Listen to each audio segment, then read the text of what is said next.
Once considered the jewels of empire, the Caribbean has been forsaken in its suffering.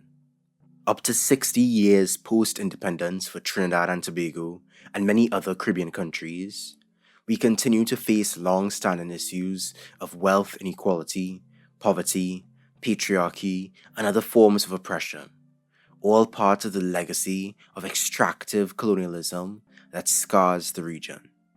Of all the European nations to participate in the brutal transatlantic slave trade and ravage these islands, including Spain, who initiated the genocidal Caribbean colonizing economic system, France, the Netherlands, Portugal, Scandinavia, and on the margins, Russia, Germany, and Switzerland, Britain was most effective at extracting wealth from the colonies and generating the poverty the independent Caribbean endures today.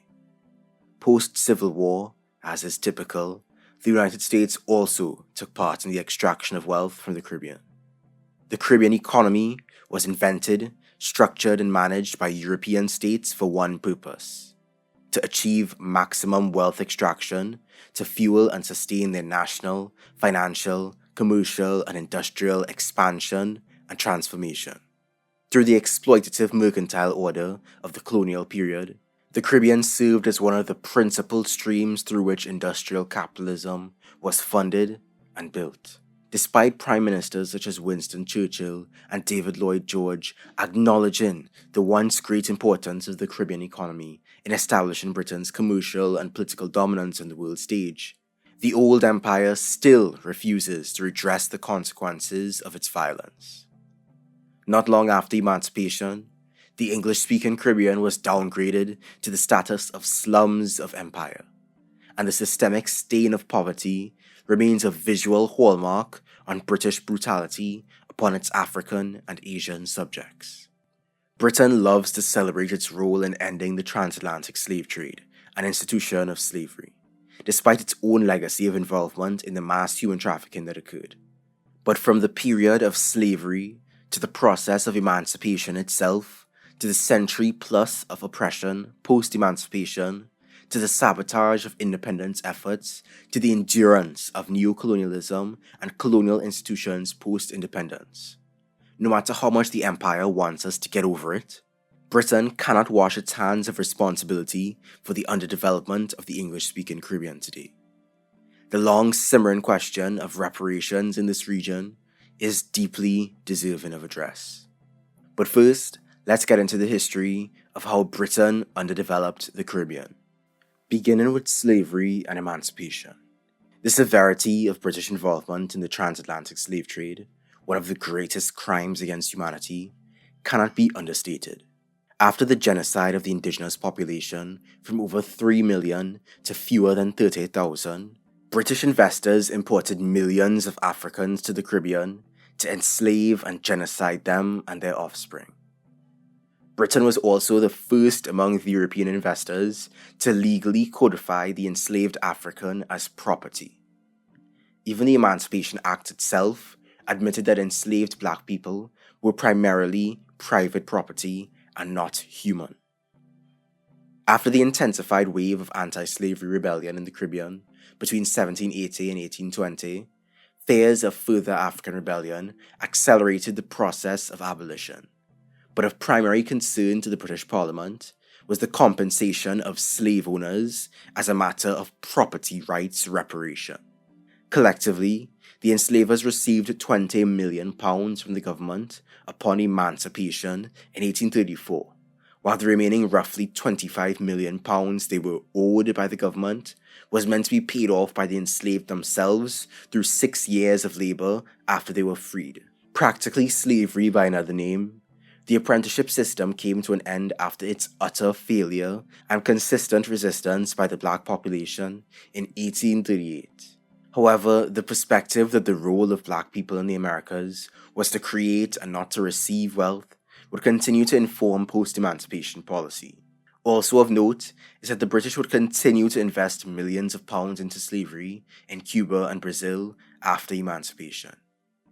The formerly enslaved, meanwhile, would receive no land, no independent access to productive resources, and no control over the Caribbean economy.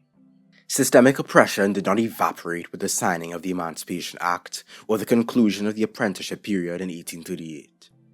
Figures like John Locke, Thomas Carlyle, and David Hume believed that the emancipated were better off in a state of actual or near enslavement, and their polemics succeeded in facilitating the development of harsher and more repressive social and economic measures to subjugate the black community.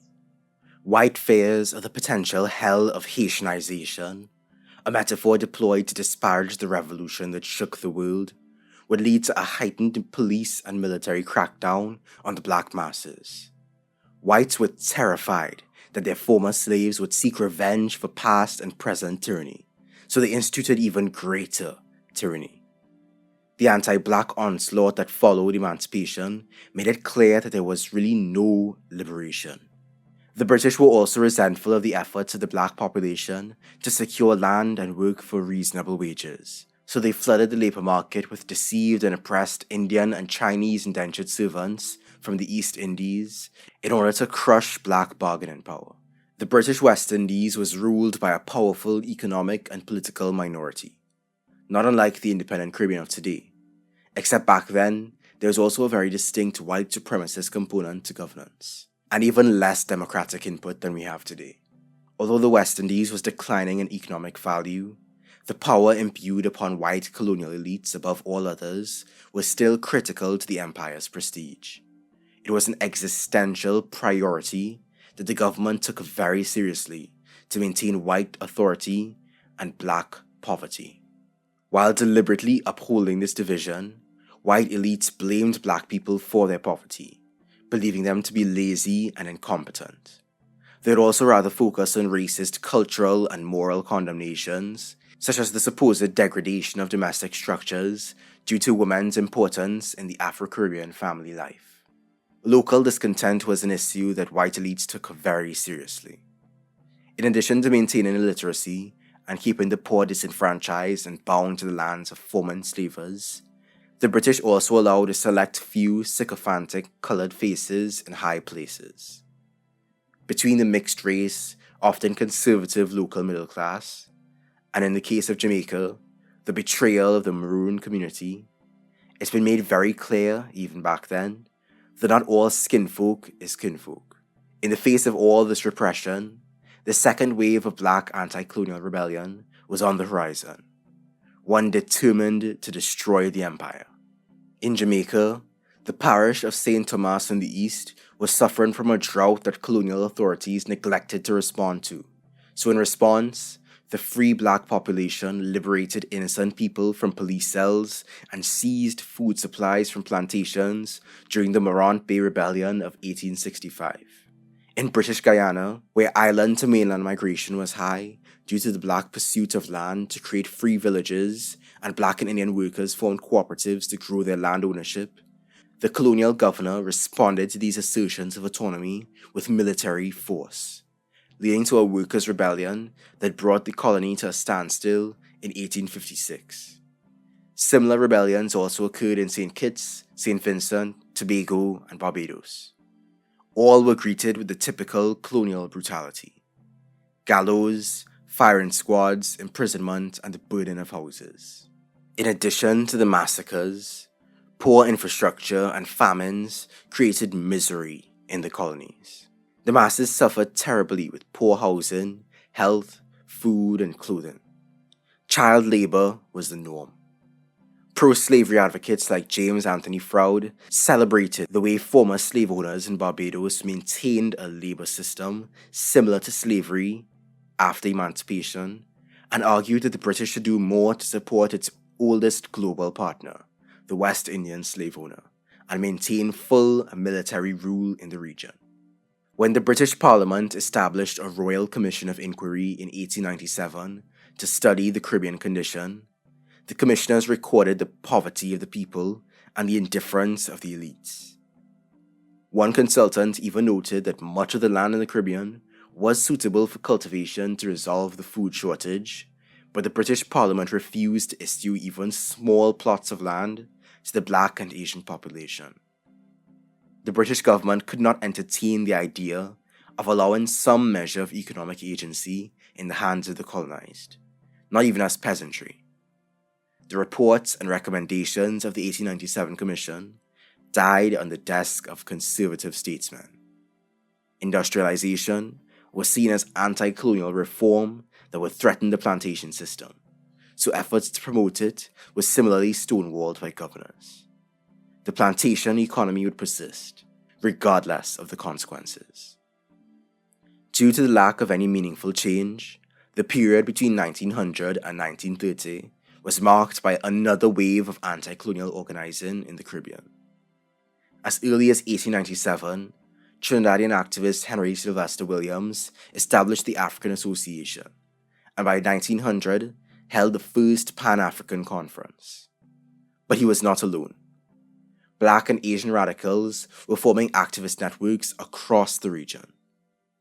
When the construction of the Panama Canal began in 1903, tens of thousands of Black Caribbean workers, primarily from Barbados, were imported to labor in the segregated, dangerous, and disease-ridden working environment.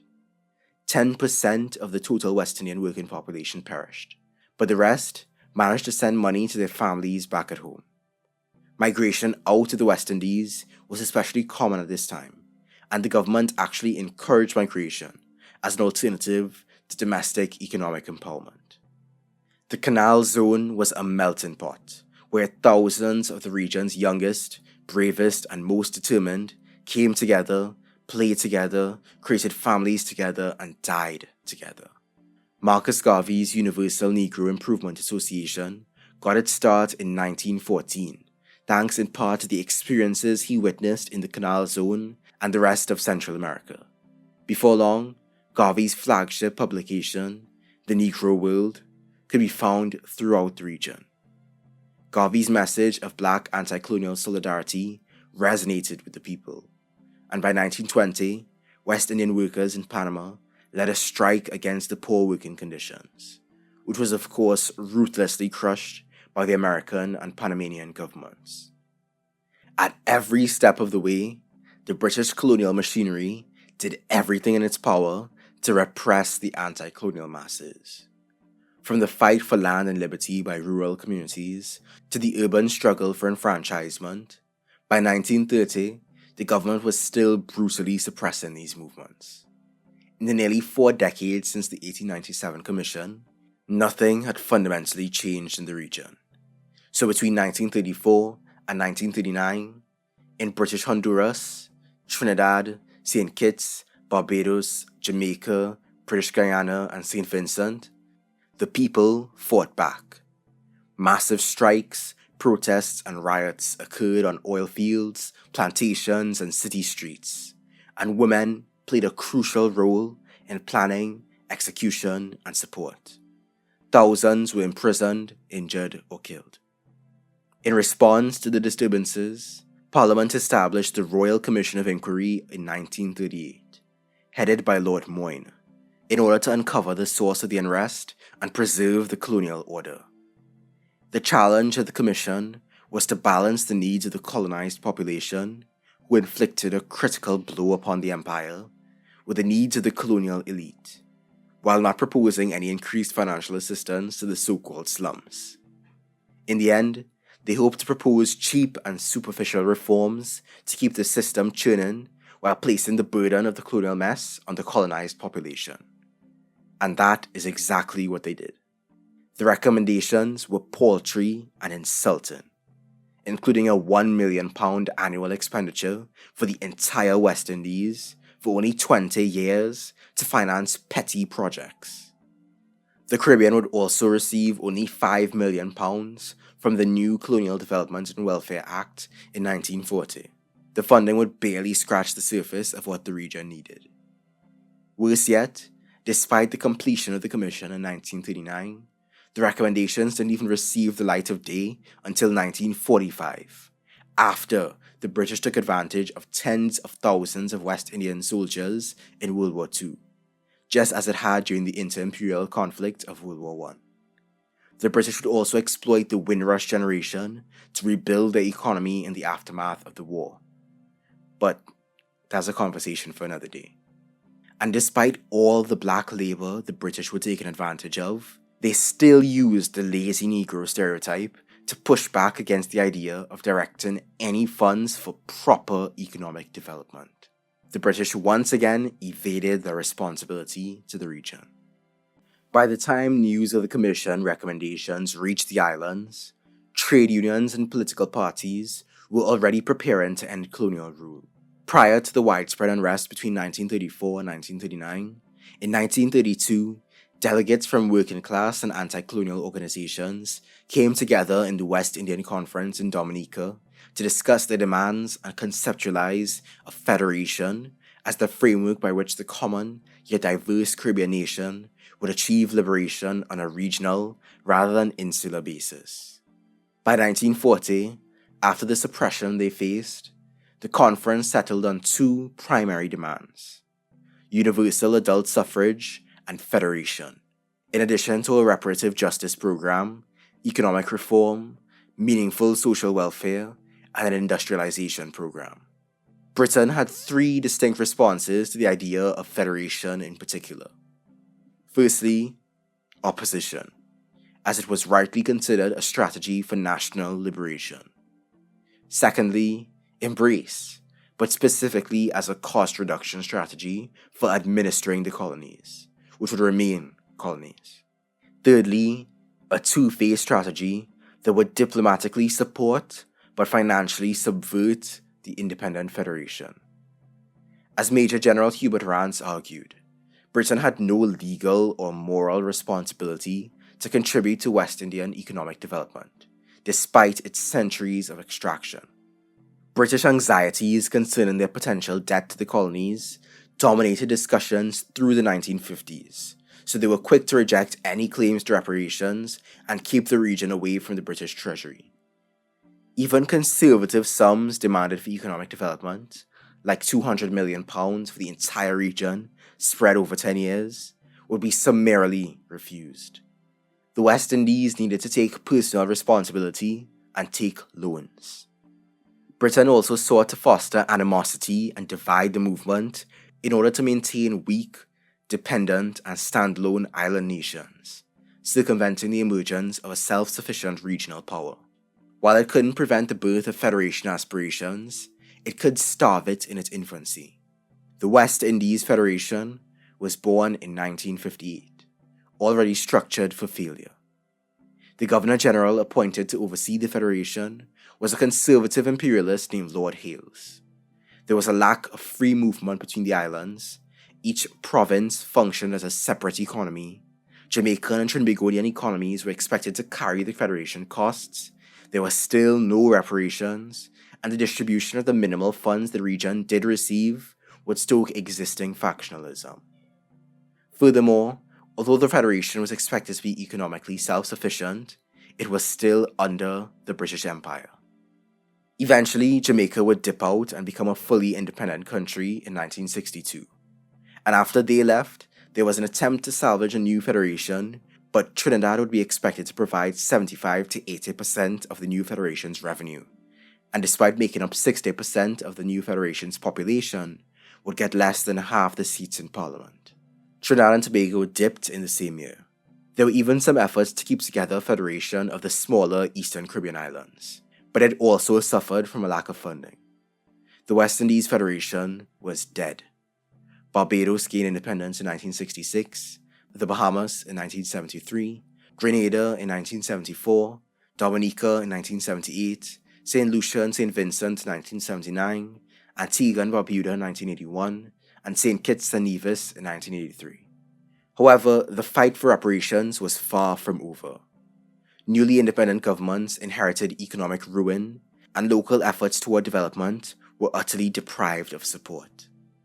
Both Alexander Bustamante of Jamaica and Eric Williams of Trinidad and Tobago pursued the liberal path of decolonization, and both sought reparatory financial packages to help their countries develop technical and infrastructural capacity. Both were insulted and rejected due to the claims of local incompetence and wastage, as well as both island nations' relatively high per capita income. even though Britain knew full well there was only a wealthy minority that benefited from Trinidad's oil and gas reserves and Jamaica's bauxite. As newly independent flags were raised across the region, Britain seemed to be in the clear. It wiped its hands clean of broken public institutions, political corruption, environmental ruin, persistent white supremacy, and an antisocial culture bred by poverty and class inequality. It blocked, subverted, and rejected all claims for reparations while benefiting from its own imperial foundations. After all, the West Indies was no longer considered strategically relevant to their imperial interests. The region had taken a reformist, constitutional approach to independence, and the underdevelopment caused by centuries of wealth extraction would remain squarely in their hands to address. The Caribbean would be expected to magically reverse, in the independence era, the effects of 500 years of socio-economic exploitation. And as independence occurred in the midst of the Cold War, the liberal capitalist system, with all its baked-in exploitation, would be upheld and externally supported in what America considered its backyard. Grenada's revolution and the Black Power revolution of the 1970s indicated that the masses were frustrated by the lack of decolonization and the injustices still present in their independent countries. But they were crushed by independent governments or external forces, just as colonial governments did before them. External dependency and wealth extraction would remain the norm, not dissimilar to the prior plantation economy. By the end of the 1990s, most independent nations fell victim to the neo-colonial designs and debt traps of the IMF and the World Bank. Formal political independence is not equivalent to decolonization. Independent states do not constitute liberation. The fact of the matter is that from the economic system, to the political system, to the education system, to the social values still espoused, colonialism is far from being uprooted in the Caribbean. We are still colonized. Britain, and all the other imperial powers that have had a hand in our suffering, want us to get over it, but we will never forget. We will not rest until this injustice has been settled. I have to say that How Britain Underdeveloped the Caribbean by Sir Hilary Beckles was an invaluable resource in this exploration of our region's history, and I recommend checking it out. He outlines a strong historical argument for reparations from Britain with a lot of interesting details and references. If you're interested in picking it up, I'll link it below. But for me personally, I won't be satisfied by mere reparations, and especially not under a capitalist system. I don't believe a cash injection or infrastructural investment is going to absolve anything. I don't think it's possible to quantify the harms caused by something as unquantifiable as the genocidal institution of slavery. The global capitalist system is built on the bodies of my ancestors, and the violence of colonialism goes deeper than just unpaid labor. You can't put a price on the loss of hundreds of millions of people and millennia of culture and knowledge. And I don't believe all the wealth of all the colonizers of the world would even come close to making up for the violence inflicted. They wouldn't be willing to give up even half of that stolen wealth anyway. Britain got reparations from Germany after a whole world war. I don't think they're going to give up reparations without a fight. What's more, the issue isn't just past exploitation. The modern industrial capitalist system and the institution of wage slavery, though nowhere near as severe as the past's plantocracy and chattel slavery, is currently exploiting billions of people around the globe, including most of the billion-strong African diaspora. A reparations check is just going to cycle right back into the hands of the people running this system within a generation. And I don't trust the politicians and business leaders upholding the system in the region to administer reparations fairly and effectively either. They don't have my best interests at heart. That's not the nature of their power. Reparations are not liberation. We need more than just financial compensation. We need revolution. Freedom, not more food. We need an end to the regime of capitalism and all its most powerful global defenders. And we need people within the imperial core to wake up and join us in solidarity. But that's just my piece. All power to all the people. Peace. Before you go, I just want to announce that I myself have been writing a book on the Caribbean, our past, present issues, and future-oriented solutions. I hope to publish it next year. Stay tuned for further details. Thanks for watching. Please like, comment, subscribe, and share with your fellow peoples. Thanks once again, of course, to the family. Join these beautiful humans and support me too on patreon.com/SaintTrue. Check out all my other videos for a range of radical topics. Follow me on Twitter @_SaintTrue. Thanks again. Peace.